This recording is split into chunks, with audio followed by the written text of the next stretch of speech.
তো এই চ্যাপ্টারেও আমরা কিছু কোয়েশ্চেনের অ্যান্সার দেখব। তো ফার্স্ট অফ অল হচ্ছে explain the role of a code of ethics in organisation. So এটা একটা ইম্পর্টেন্ট কোয়েশ্চেন।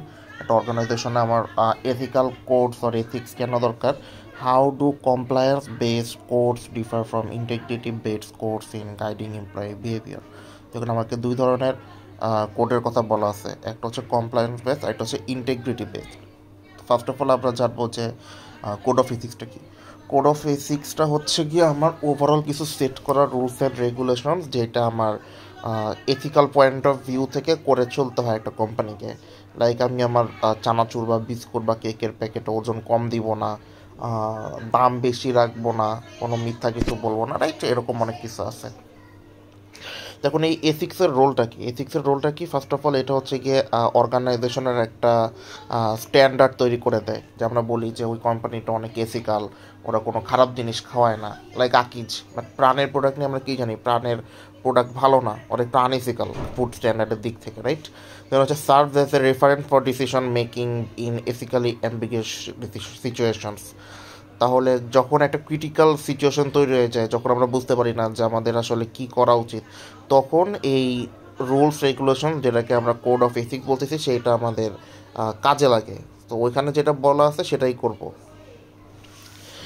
ঠিক আছে? তারপরে হচ্ছে যে আমার যে স্টেক হোল্ডার্স, মানে ধরো কাস্টমার নিজেকে অনেক এঙ্গেজ মনে করে যে না, আমি ওই কোম্পানির প্রোডাক্ট খাচ্ছি, ওটা তো অনেক এথিক্যাল প্রোডাক্ট, ভালো যায়, ওই কোম্পানির প্রতি তাদের একটা গুড ইমপ্রেশন ক্রিয়েট হয়ে যায়। তো আমাদের টোটাল 4 ধরনের এথিক্যাল কোডস আছে। প্রথমটা হচ্ছে organisational or corporate code of ethics, যেটা হইতেছে গিয়ে আমার একটা কোম্পানি বা একটা কর্পোরেশনকে মেনে চলতে হয়। Professional code of ethics, like একটা চার্টার্ড অ্যাকাউন্ট্যান্ট বা একটা লয়ারকে যেই নিজস্ব যে কোড অফ এথিক্স আছে সেইটা। ইন্ডাস্ট্রি কোড অফ এথিক্স, কিছু ইন্ডাস্ট্রি থাকে যেগুলোতে আমরা কোনোভাবেই 2 নম্বরে কিছু করবো না, একদম প্রমিস, লাইক হচ্ছে pharmaceutical industry. Program your group code of ethics. Group code of এথিক্সটা হচ্ছে এটার পরে বলি, এটা আমার কানে ভুলে গেছি। দেন হচ্ছে মেইন এইমস অফ কোডস। তো মেইন এইমস অফ কোডস হচ্ছে গিয়ে আমাদের এইগুলাই বলা যায়, যে 4টা পড়লাম, এটা এখানে লিখে দিলেই হবে, কারণ আমাদেরকে তো আবার চায় নেই এটা এক্সট্রা করে, তো ওটা না দিলেও কোনো প্যারা নেই। Compliance based versus integrity based code. So compliance based code কি? কমপ্লায়েন্স বেসড কোড হচ্ছে আমার যে আমি অ্যাজ এ কর্পোরেশন আমাকে কিছু রুলস অ্যান্ড রেগুলেশন, যেটা আমরা কোড অফ এথিক্স বললাম, সেগুলো মেনে চলতেই হবে। There is no way to avoid, right? ওরা আমাকে মেনে চলতেই হবে। বাট ইন্টিগ্রিটি বেসড কোডসে বলা হচ্ছে যে একটা কোম্পানি বা একটা এন্টিটি বা একটা পার্সনের নিজস্ব কিছু সত্তা থাকা দরকার, যেই সত্তা ভালো এবং মন্দকে অ্যাভয়েড করবে, not because there is regulations, law, compliances, এই জন্য না। আই আন্ডারস্ট্যান্ড দ্যাট এটা করা আমার জন্য ঠিক না, so I should not do that at any cost, any given situation. তো এটাকে বলা হচ্ছে আমাদের ইন্টিগ্রিটি বেসড কোড, যে ইভেন যদিও আমার ধরলাম কোনো ল নাই, রেগুলেশনস নাই, তারপর আমি 2 নম্বরই করবো না। Critically evaluate the differences, effectiveness. এখানে আমার টোটাল কোয়েশ্চন আছে, আমরা একবার দেখে নেই। টোটাল কোয়েশ্চেন আছে আমার 5টা, ওকে। দেন critically evaluate the effectiveness of ethics program in large corporation. So আমার এথিক্স প্রোগ্রাম লার্জ কর্পোরেশন কীরকম করে কাজ করে সেটা জানতে চাচ্ছে। Can structures initiative genuinely shape ethical culture? Structure ইনিশিয়েটিভগুলো কি আমার এথিক্যাল কালচারকে শেপ করতে পারে কিনা? Or do they risk becoming mere formalities without senior leadership support? তো মেইনলি আমার কাছ থেকে জানতে চাইতেছে যে আমার যদি স্ট্রাকচার্ড এথিক্যাল কালচার থাকে, যে আমার এই অডিট ফার্ম থেকে আমরা কোনো 2 নম্বরে রিপোর্ট দিব না, লাইক ডেলয়েট, কেপিএমজি, তোমার কাছে কি মনে হয় জাস্ট এটা একটা ফর্মালিটি? তো কোনটা এরা জানতে চাইতেছে। সব চ্যাট মারা কোয়েশ্চেন, চ্যাট মারা অ্যান্সার। বাহ, যেমন স্টুডেন্ট তেমন টিচার, যেমন টিচার তেমন student. Potential strengths of ethics programme. তাহলে আমার এথিক্স প্রোগ্রামের স্ট্রেংথ পয়েন্টটা কি? এটা হচ্ছে আমি ট্রেনিং প্রোভাইড করি আমার এমপ্লয়ীদেরকে বা আমার স্টেক হোল্ডার। আমি আমার স্টেক হোল্ডারদেরকে ট্রেনিং প্রোভাইড করি, গাইডলাইন প্রোভাইড করি, তাদেরকে বিভিন্ন ফ্রেমওয়ার্ক দিই যে আপনারা এইভাবে কাজ করবেন, raise awareness of ethical risk and expected standard. তো আমার যেহেতু আমি হচ্ছে গিয়ে তাদেরকে বিভিন্ন ট্রেনিং দিচ্ছি, গাইডলাইন দিচ্ছি, তাহলে আমার হচ্ছে গিয়ে আমার যে রিস্ক হইতে পারে যে আমি একটা 2 নম্বর অডিট রিপোর্ট দিয়ে দিলাম, কোম্পানিটা দেউলে হয়ে গেল, সব দোষ এসে আমার উপরে পড়লো, এটা থেকে আমি বাঁচতে পারবো। দেন হচ্ছে ফ্যাসিলিয়েট early detection and prevention of misconduct. এখানে আমাকে বলা হচ্ছে যে আমি এটার মাধ্যমে তাড়াতাড়ি যদি কোনো ভুল থাকে এথিক্স প্রোগ্রামে, ইনকেস যদি কোনো সমস্যা থাকে ওর কোনো 2 নাম্বারই ওর এনিথিং রিলেটেড কিছু যদি থাকে, আমি বুঝতে পারবো যে ধরো আমি কাউকে অডিট ফার্মে আমি কাউকে হচ্ছে রিপোর্টের কাজ দিছি, কাউকে হচ্ছে গিয়ে আমি ডাটা এন্ট্রির কাজ দিছি, কাউকে আমি হচ্ছে এই কাজ দিছি, ওই কাজ দিছি, ঠিক আছে। এখন কোনো একটা জায়গায় কেউ 10 লাখের জায়গায় ভুল করে 1 কোটি ধরে ফেলছে, এখন আমি জানি ওই লোকটাকে তো আমি ডাটা এন্ট্রির কাজ দিছি, তাহলে এখন ওকে আমি ধরবো যে তুমি এখানে কি 10 লাখ এর জায়গায় 1 কোটি লিখছো কি না। তো এরকম স্ট্রাকচার যদি থাকে তাহলে আমি হচ্ছে অনেক ইজিলি ধরতে পারি। দেন হচ্ছে লিমিটেশনস অ্যান্ড রিস্ক। তো দেন বলা হচ্ছে risk becoming symbolic if implemented solely for compliance or reputation management. তো লিমিটেশনস অ্যান্ড রিস্কের ক্ষেত্রে আমার বলা হইতেছে যেহেতু একটা বড় কোম্পানি, সেই বড় কোম্পানিতে যদিও রুলস রেগুলেশনস থাকা দরকার রেপুটেশন ম্যানেজমেন্টের জন্য, কিন্তু এমপ্লয়িরা সবসময় ওই জিনিসটা মেনটেন করে নাও থাকতে পারে, ঠিক আছে। আমরা চ্যাটজিপিটির ভাষায় না যাই, আমরা নিজেরা একটু বোঝার ট্রাই করি। এখন চ্যাটজিপিটির ভাষা রিয়েল লাইফের সাথে মানে ডিফারেন্স আছে অনেক কিছু। তো লিমিটেশনস অ্যান্ড রিস্ক, আমার যদিও একটা কোম্পানিতে বলে দেওয়া আছে যে আমার এখানে অনেক 2 নাম্বারই করা যাবে না, কোনো খারাপ কাজ কিছু করা যাবে না, মেনলি আনইথিক্যাল কিছু করা যাবে না, এমপ্লয়িরাও মেনে চলে, but after a certain period তারা সেটা মেনটেন করতে পারে না। যে কারণে একটা কল সেন্টারে লাইক গ্রামীণ ফোনের কাস্টমার কেয়ারে কল দাও, অনেক প্রফেশনালি তারা হ্যান্ডেল করবে, তাদেরকে পোক করতে থাকো, একটা পর্যায়ে they will lose their temper and start misbehaving with you, right. যদি এটা তাদের কোড অফ কন্ডাক্টসের মধ্যে নাই, তারপরও তারা এটা করতে পারে না। লার্জ কর্পোরেশন যেহেতু, আমি এত মানুষকে কেমনে মেনটেন করবো। দেন হচ্ছে ইম্পর্টেন্স অফ লিডারশিপ কমিটমেন্ট। তো সিনিয়র লিডারশিপ হিসাবে যারা থাকে লাইক সিনিয়র ম্যানেজমেন্টে, সেইখানে হচ্ছে আমার একটা ম্যানেজেরিয়াল একটা চেইন থাকে যে এরপরে এ, ওর পরে ও, তারপরে সে।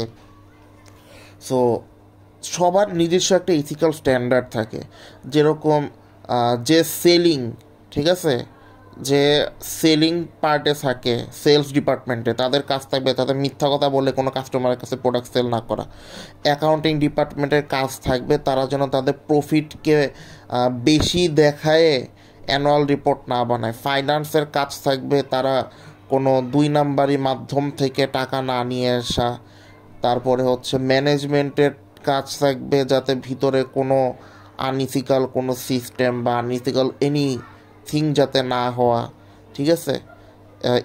ইঞ্জিনিয়ারিং ডিপার্টমেন্ট দেখবে যে তাদের কোম্পানির কারণে যাতে পরিবেশের ক্ষতি না হয়। তো এই যে আমার একটা লিডারশিপ বিভিন্ন ডিপার্টমেন্টের চেইন আছে, head of finance, head of marketing, head of management, head of machineries, head of sales, right. এদের কাজটা হবে যে আমার এথিক্স প্রোগ্রামটা এত বড় কর্পোরেশন যাতে ঠিকভাবে প্রতিটা ডিপার্টমেন্ট তাদের এথিক্যাল পার্টটা করে। কারণ আমি প্রতিটা এমপ্লয়িকে অ্যাজ এ হোল কন্ট্রোল করতে পারবো না, কিন্তু অ্যাজ এ ডিপার্টমেন্ট প্রতিটা ডিপার্টমেন্টের নিজস্ব কিছু এথিক্যাল রুলস থাকা দরকার। ওভারঅল থাকবে এথিক্যাল, তাদের নিজস্ব কিছু রুলস থাকা দরকার। এটা যদি সিনিয়র লিডারশিপটা সেট করে দেয় then it would be good. Okay, that is done for this question. Okay, a national bank introduces an anonymous reporting system and ethics training program. Despite this, employees hesitate to report unethical lending practices due to fear of retaliation. Using ethics program and monitoring mechanism, analyze why formal tools may fail without leadership reinforcement and cultural support. তো আমাকে বলতেছে আমার একটা ব্যাংকে হচ্ছে কিছু reporting system তৈরি করা হয়েছে অ্যানোনিমাস, মানে কেউ জানে না কার ব্যাপারে আমি ইনফরমেশন নিচ্ছি বা কে আমার ব্যাপারে ইনফরমেশন নিচ্ছে। আচ্ছা, আজান দিয়ে নিক।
আচ্ছা, তো যেটা বলতেছিলাম যে একটা ব্যাংক যেখানে কিছু এথিক্যাল ট্রেডিং প্রোগ্রাম দেওয়া হয়েছে অ্যান্ড কিছু অ্যানোনিমাস রিপোর্টিং সিস্টেম তৈরি করা হয়েছে,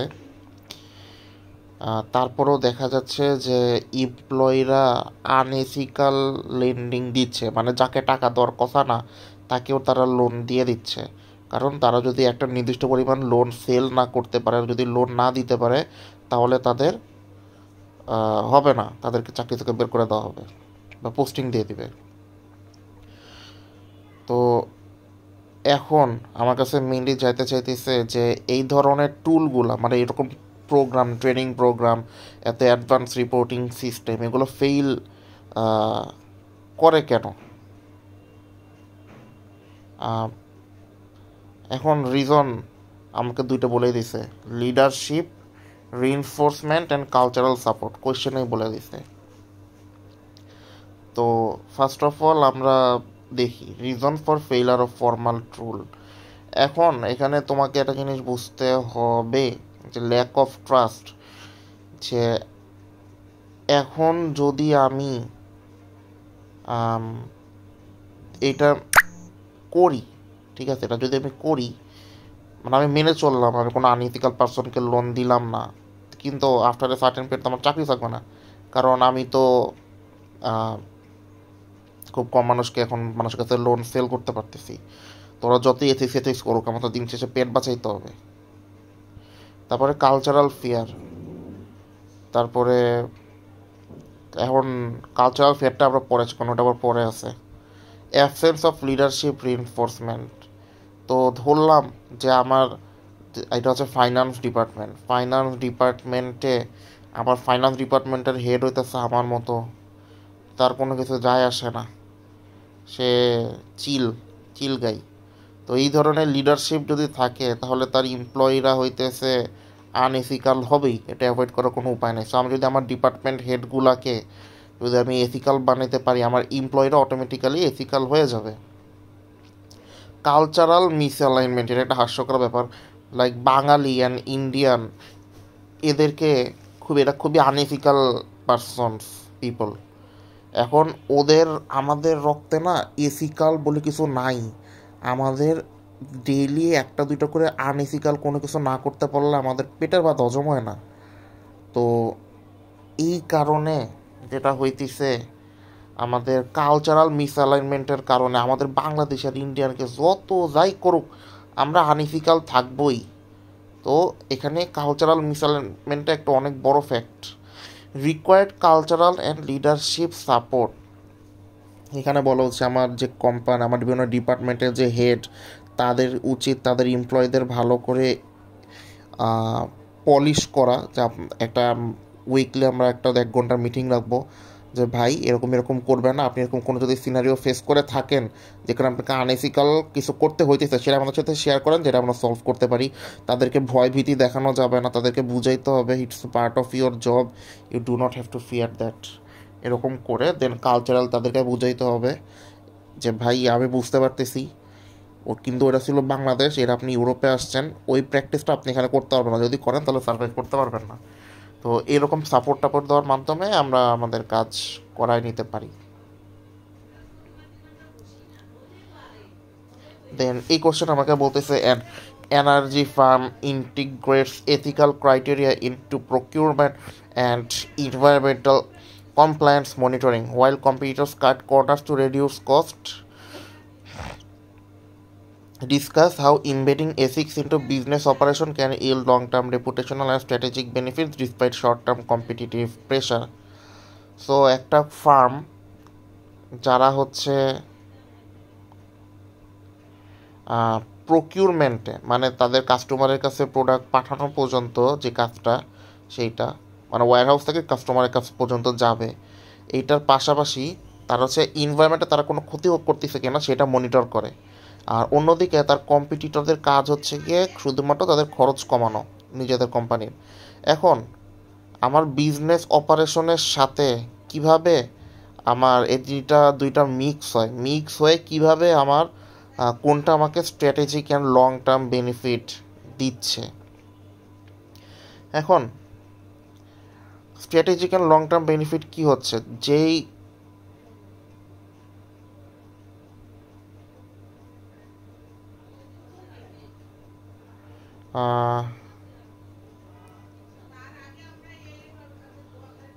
কই জানিয়েছিলাম, হ্যাঁ, রেপুটেশনাল ক্যাপিটালে দেখা যাচ্ছে যে যেই কোম্পানিটা আমার এরকম এনভায়রনমেন্টের খেয়াল রাখতেছে, দেন কাস্টমারের দিকে খেয়াল রাখতেছে, তাদের একটা রেপুটেশন ক্রিয়েট হয়ে যায় যে ভাই আপনারা অনেক ভালো, আপনাদের প্রোডাক্টটি আমরা কিনবো, এই সেই এরকম একটা প্যাক্ট তৈরি হয়ে যায়। আর যেই কোম্পানি শুধু খরচ কমায় নিজেদের, তারা তো শুধু নিজেদেরকে দিয়ে ফোকাস, সো কাস্টমাররা ওদের কথা একসময় ভুলে যায় যে একটা কোম্পানি প্রোডাক্ট সেল করতেছে আর করতেছে হঠাৎ করে ঠিক এই কোম্পানির প্রোডাক্ট নেবো না, আরেক কোম্পানির প্রোডাক্টে চলে যায়। সো এখানে একটা রেপুটেশনের ব্যাপার থাকে, এথিক্যাল জিনিসগুলো আমাকে আরও ভালো রেপুটেশন দেয়। কম্পিটিটিভ ডিস্টিংশনে বলতেছে, যদিও প্রথম প্রথম আমি আমার প্রাইসটা কমে সেল করতে পারতেছি, কিন্তু যারা হচ্ছে বিভিন্ন ইনিশিয়েটিভ নিচ্ছে, যারা হচ্ছে বিভিন্ন এথিক্যাল প্রোগ্রাম করতেছে, আমার কাছে তাদের প্রতি বেশি লয়াল। এখন কীরকম, যদি বলি যে এনআরবিসি ব্যাংক আমাকে মার্কেটের থেকে ইন্টারেস্ট রেট আরও 2% বেশি দিচ্ছে, কিন্তু ওইদিকে সিটি ব্যাংক 2% কম দিচ্ছে, কিন্তু তারা ভেরি মাচ এথিক্যাল, তারা হচ্ছে বিভিন্ন সিএসআর অ্যাক্টিভিটিস করতেছে। সো মানুষ কিন্তু 2% বেশি পাওয়ার জন্য যাইতেছে না এনআরবিসিতে, তারা কিন্তু 2% কম পাচ্ছে সিটি ব্যাংকে, তারপরে সিটি ব্যাংকের কাছে যাচ্ছে। কারণ কি, সিটি ব্যাংক এথিক্যাল, তারা যদি বলে ভাই আমরা এটা করব মানে করব, ওখানে তোমার টাকা মেরে যাওয়ার কোনো চিন্তা নাই, কারণ তাদের কোনো আনএথিক্যাল এরকম কিছু নাই। প্লাস হচ্ছে গিয়ে তারা এরকম কোনো বাজে ডিসিশনও মেক করে না যেটা দেশের জন্য খারাপ। তারা বিভিন্ন সিএসআর অ্যাক্টিভিটিস নিচ্ছে, ঠিক আছে। এই কারণগুলোতে মানুষ ওগুলোর প্রতি একটা, এই কোম্পানিগুলো লাইক সিটি ব্যাংকের একটা কম্পিটিটিভ অ্যাডভান্টেজ পায়। আর রিস্ক মিটিগেশন, ওই যে মানুষ এখন আমার কাছ থেকে নিচ্ছে কারণ তারা জানে আমি অনেক এথিক্যাল পারসন, এটার কারণে লং টার্মে মানুষ আমার কাছে এসতেছে, আমারই দিন শেষে প্রফিটটা বেশি হইতেছে। ও যতই আমাকে শর্ট টার্ম বেনিফিটস দিক, প্রাইস কমে সেল করুক, এই করুক সেই করুক, কিন্তু দিন শেষে কিন্তু মানুষ এথিক্যাল এন্টিটির কাছেই বেশি নিজেকে কমফোর্টেবল মনে করে। ওকে, দেন হচ্ছে আমার define social accounting. Explain the main framework used in social accounting. Why do organizations engage in social accounting, and what criteria determine whether social accounting is effective or credible? আচ্ছা, তো social accounting কি? Social accounting হচ্ছে আমরা আমাদের যে regular accounting, ওখানে আমরা কী দেখি, আমাদের রেভিনিউ, কস্ট, এক্সপেন্স এগুলো তো দেখি, তাই না? কিন্তু সোশ্যাল অ্যাকাউন্টিংয়ে রেভিনিউ তো রেভিনিউ, ঠিক আছে, কিন্তু এক্সপেন্সের মধ্যে আমার ওইগুলোর পাশাপাশি আমি যেই কমিউনিটি বা যে সোসাইটিতে আমার ফ্যাক্টরি আছে, সেই ফ্যাক্টরিটা আমার যেই পরিমাণ পরিবেশের ক্ষতি করতেছে, সাপোজ 100 কোটি টাকা, সেই 100 কোটি টাকাকেও আমার আমার ইসের মধ্যে দেখাইতে হবে, আমার এক্সপেন্সের মধ্যে দেখাইতে হবে। দেন আমি আমার accounting profit, social accounting profit দেখতে পারবো। লাইক আমার রেভিনিউ হয়েছে 1000 কোটি টাকা, কস্ট অফ গুডস সোল্ড হচ্ছে 500 কোটি টাকা, তাহলে আমার প্রফিট হওয়ার কথা, দেন আরও সব কস্ট মিলে আমার প্রফিট হওয়ার কথা ছিল 300 কোটি টাকা। কিন্তু সোশ্যাল অ্যাকাউন্টিংয়ের হিসাবে আমাকে এখানে আরও 100 কোটি টাকা দিতে হবে, দেখাইতে হবে, মানে অ্যামাউন্ট অনুযায়ী, যে আর যে অ্যামাউন্ট ধরলাম 100 কোটি টাকা, এই ক্ষেত্রে যে এটা হচ্ছে আমি পরিবেশের ক্ষতি করছি, ক্ষতিপূরণ হিসাবে এই 100 কোটি টাকা আমার তাদের এই সিএসআর অ্যাক্টিভিটিস করতে হবে। এই 100 কোটি টাকা আমাকে হচ্ছে আমার ইসে দেখাইতে হবে, ওই এক্সপেন্সে দেখাইতে হবে, ঠিক আছে, সোশ্যাল অ্যাকাউন্টিংয়ে। তো এইটা হচ্ছে আমাদের সোশ্যাল অ্যাকাউন্টিং। সো এটা এথিক্যাল ও কনসেন্ট্রেশন কী জন্য বলা হয়, কারণ আমি যে ফ্যাক্টরি, সেই ফ্যাক্টরিটা পরিবেশের ক্ষতি করতেছে, আমি তাদের কাছেই আমার প্রোডাক্ট সেল করে আমি প্রফিট আর্ন করতেছি, এবং তাদেরই আমি পরিবেশের ক্ষতি করে তাদেরকে অসুস্থ করতেছি, এই করতেছি সেই করতেছি। তাহলে একটা কাজ করি, যেহেতু আমার ফ্যাক্টরির কালো ধোয়ার কারণে আমার এখানে মানুষের অনেক ফুসফুসে সমস্যা হইতেছে, আমি একটা ফুসফুসের হসপিটাল তৈরি করে দিই, যেখানে হয়তো প্রতি বছর আমার 100 কোটি টাকা খরচ হইতেছে, ওই 100 কোটি টাকা আমার ওইখানে চলে যাবে। এখন এই সোসাইটির মানুষ আমার প্রোডাক্ট কিনে তারা আমাকে প্রফিট দিবে, এবং তারা যে অসুস্থ হয়েছে সেই সুস্থ হওয়ার জন্য তারা আমারই ফুসফুসের হসপিটালে যাবে। This is the concept of CSR activities and this is the concept of social accounting. এটাকে আমরা এথিক্যাল ওরিয়েন্টেশন বলতেছিলাম। এখন এটার যে ফ্রেমওয়ার্ক বা অ্যাপ্রোচগুলো আছে, ফার্স্ট অফ অল হচ্ছে triple bottom line. Triple bottom লাইনে বলা হচ্ছে measures performance across people, planet, profit, integrating social and environmental impact with financial result. So triple bottom line হচ্ছে কি আমার এখানে বিভিন্ন ধরনের মানুষ, বিভিন্ন ধরনের প্রফিট, মানে ওভারঅল ইকোনমি আমার ফাইন্যান্সের উপরে কীরকম, মানে আমার যে প্রফিটেবিলিটি সেটার উপরে কী পরিমাণ ইম্প্যাক্ট ফেলাইতেছে সেটা চেক করা, মানে আমার ইনভায়রনমেন্ট, আমার এই সোসাইটির পিপল, ঠিক আছে, এই সব কিছু আমার return of suppose as a স্ট্যাটাতে চিন্তা করি। এই ধরনের ইন্ডিপেন্ডেন্ট ভ্যারিয়েবলসগুলো আমার ডিপেন্ডেন্ট ভ্যারিয়েবল, সাপোজ প্রফিটেবিলিটিকে কীরকম ইম্প্যাক্ট ফেলাইতেছে। Global reporting initiative, global reporting ইনিশিয়েটিভে আমার বলা হইতেছে যে provide standardize indicator for sustainability reporting encouraging transparency and comparability. তো গ্লোবাল রিপোর্টিং স্ট্যান্ডার্ড আইএফআরএসের মতো, গ্যাপের মতো একটা নতুন অর্গানাইজেশন আসছে যাদের নাম হচ্ছে ISSB, institute of sustainability something. তো ওদের মতে কাজ হলো আমার ফাইন্যান্সিয়াল স্টেটমেন্টে আমাকে এই এনভায়রনমেন্টাল জিনিসটা দেখাইতেই হবে, মাস্ট।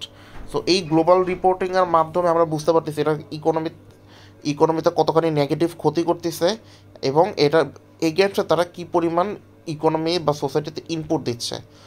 দেন হচ্ছে আরেকটা আছে ইন্টিগ্রেটেড রিপোর্টিং। ইন্টিগ্রেটেড রিপোর্টিংয়ে হইতেছে আমার এখানে আমার যত ফাইন্যান্সিয়াল অ্যান্ড নন ফাইন্যান্সিয়াল যত ট্রানজ্যাকশন বা যত ডিসক্লোজার আছে পুরাটা হচ্ছে কি আমার এখানে দেখাইতে হবে। লাইক আমি সোসাইটির কতখানি ক্ষতি করতেছি, প্রতিটা হিউম্যান বিংয়ের কতটা ক্ষতি করতেছি, ন্যাচারাল বিংয়ের কতটা ক্ষতি করতেছি, পুরাটা জিনিস লিস্টিং টিস্টিং করে আমাকে আমার ফাইন্যান্সিয়াল স্টেটমেন্টে ওভারঅল দেখাইতে হবে। তো অর্গানাইজেশনস কী জন্য সোশ্যাল অ্যাকাউন্টিংয়ে এঙ্গেজ হয়? ফার্স্ট অফ অল হচ্ছে এথিক্যাল অ্যান্ড মরাল অ্যাকাউন্টেবিলিটি। কারণ হচ্ছে এটা হচ্ছে অনেক বেশি এথিক্যাল, আর আমরা জানি এথিক্যাল থাকলে আমাদের বিজনেস সাস্টেনেবল হয়। রিস্ক ম্যানেজমেন্ট, যেহেতু এখন আমার কাস্টমার আমার প্রতি লয়াল হয়ে যেতেছে কারণ আমার বিজনেসটা এথিক্যাল, তো আমার কোম্পানির কাস্টমার হারিয়ে যাওয়ার চান্স নাই, সো আমার রিস্ক ম্যানেজমেন্ট হয়ে গেল। স্ট্র্যাটেজিক ডিফারেন্সিয়েশন, অন্যদিকে সবাই যেরকম এইভাবে কাজ করতেছে, আমি এইটা আমাকে একটা অন্যদিকে আগে রাখবো। যেরকম ব্র্যাক ব্যাংক হচ্ছে গিয়ে এই সাস্টেনেবল রিপোর্ট বানায়, তুমি চলে দেখতে পারো, ওরা ওখানে দেখায়। সো যারা শেয়ার হোল্ডার বা যারা হচ্ছে গিয়ে আমার ইনভেস্টর, তারা এটাকে অনেক পজিটিভ সাইন হিসাবে নেয় এবং এই ধরনের কর্পোরেশনগুলোতে অনেক বেশি ইনভেস্ট করে। শালার কতগুলো কোয়েশ্চেন দেবে একটা কোয়েশ্চেনের মধ্যে? 1 2 3 4 5 6টা কোয়েশ্চেন দিছে। তাহলে মরবো না এরা। Critical evaluation, strength versus limitation. Strength আমার কি? স্ট্রেংথ পয়েন্ট হচ্ছে এই সোশ্যাল অ্যাকাউন্টিংয়ে যে এইটা হচ্ছে আমার এই উপরেরটাই, why organization engage in social accounting, এটাই হচ্ছে কি আমার স্ট্রেংথ। লিমিটেশনস হচ্ছে কি green washing risk, social reports can be selectively curated prioritizing image over sustainability change. তো গ্রিন ওয়াশিং রিস্ক, এখন মনে করো আমার সিএসআরে খরচ করার ইচ্ছা ছিল 2 কোটি টাকা, তো আমি আমার বললাম হ্যাঁ ভাই আমি সাস্টেনেবল রিপোর্ট করতেছি, দেন ওই 2 কোটি টাকা সিএসআরে দেখানোর কথা ছিল, আমি 2 কোটি টাকা এক্সপেন্স দেখাইলাম, দেন বললাম ভাই এই 2 কোটি টাকা আমি ক্ষতি করছি, এখন এই 2 কোটি টাকা আমি ইনভেস্ট করবো, কিন্তু আমার সিএসআরের বাজেটও ছিল 2 কোটি টাকা। তাহলে আমার কী হলো? সাপও মরলো লাঠিও ভাঙলো না, এক ঢিলে 2 পাখি। ঠিক আছে, তারা হচ্ছে নিজেদের ইমেজ বাঁচানোর জন্য এটা করে। ল্যাক অফ ভেরিফিকেশন, এখন আমার তো ভেরিফাই করার ওয়ে নাই যে ভাই সে ইকোনমির বা সোসাইটির কতখানি ক্ষতি করতেছে। Discretionary nature, absence of mandatory standard allow manipulation আর অমিশন অর নেগেটিভ ইনফরমেশন। এই যে অর্গানাইজেশনটা আইএসএসবি যে বলতেছে আপনারা এটা করবেন, সেইখানে নতুন আসছে এবং এইখানে তাদের কোনো স্ট্রং ফ্রেমওয়ার্ক বা রুলস রেগুলেশন এখনও তৈরি হয় নাই, যেটা বিভিন্ন দেশে বলবে যে আপনাদের আমাদের দেশে প্রতিটা কোম্পানিকে আইএসএসবি রুলস রেগুলেশনস মেনে ফাইন্যান্সিয়াল রিপোর্টিং করতে হবে, এইটা এখনও ম্যান্ডেটরি হয় নাই কোনো দেশে। এটা হচ্ছে একটা limitation. Criteria for good social accounting, accuracy and completeness. তো আমার ফাইন্যান্সিয়াল স্টেটমেন্টের ডাটা ফুললি অ্যাকুরেট হইতে হবে, আমার এখানে কোনো ইনকমপ্লিট কোনো ইনফরমেশন রাখা যাবে না। স্টেক হোল্ডার্স রিলেভেন্স, এইখানে আমার stakeholders point of view থেকে তাদের জন্য যেটা বেনিফিট হবে, যেটা সে ভালো হবে, সেরকম ভাবেই আমার ফাইন্যান্সিয়াল রিপোর্টিংটা করা। ইন্ডিপেন্ডেন্স অ্যান্ড অডিটেবিলিটি এমন করে তৈরি করবো যাতে সেটা অডিট করা যায়, ভেরিফাই করা যায়। ইন্টিগ্রেশন ইনটু স্ট্র্যাটেজি, তো আমার এখানে যত ধরনের গভর্নেন্স ও ডিসিশন মেকিং হয় সেগুলা যাতে আমার টোটাল যে রিপোর্ট, সেই রিপোর্টটার আউটপুটটাকে এথিক্যাল স্ট্যান্ডার্ডের সাথে মেনটেন করে চলতে পারে।